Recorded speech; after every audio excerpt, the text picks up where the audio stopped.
Il était une fois l'abeille, si petite et pourtant essentielle à la vie.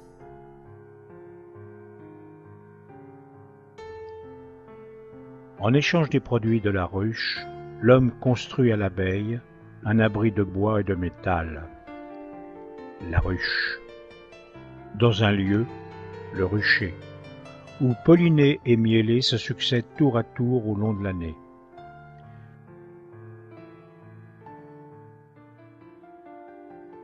L'apiculteur choisit un terrain à la fois ensoleillé et ombragé, à l'abri des vents dominants, entouré d'arbres et de plantes mellifères.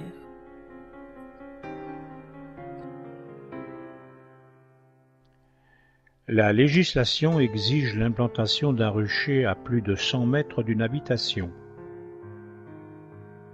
à 20 mètres d'une voie publique, et nécessite à l'entrée la pose obligatoire d'une pancarte portant la mention « Attention abeille » avec le numéro d'immatriculation permanent, le NAPI, attribué à chaque exploitant.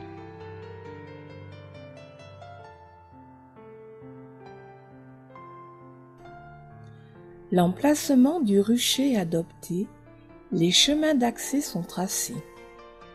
Terrain en pente ou terrain plat, l'apiculteur doit isoler la ruche du sol et lui assurer une grande stabilité. Pour les ruchers du Rouca, elles seront posées sur des palettes.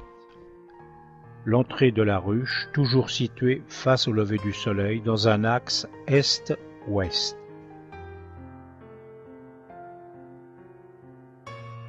Pendant ce temps, les ruches, toit en pente ou toit plat, se construisent suivant les modèles les plus courants.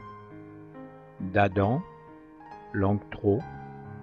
La première aux dimensions plus importantes s'utilise le plus souvent dans le sud de la France, où les miellées sont plus abondantes.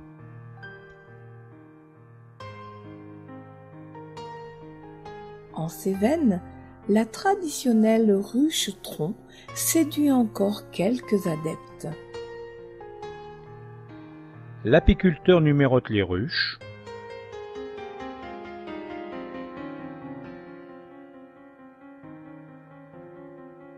protège le bois avec une couche d'huile de lin,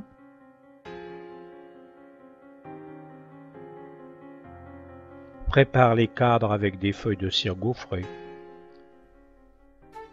Terminées, les ruches sont acheminées sur leur prochain lieu de vie.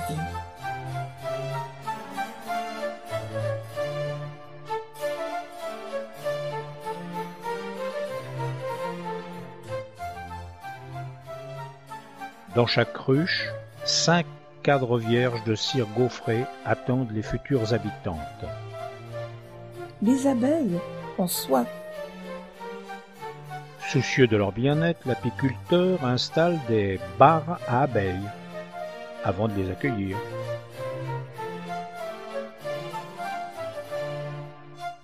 Mais comment fait-on pour remplir une ruche?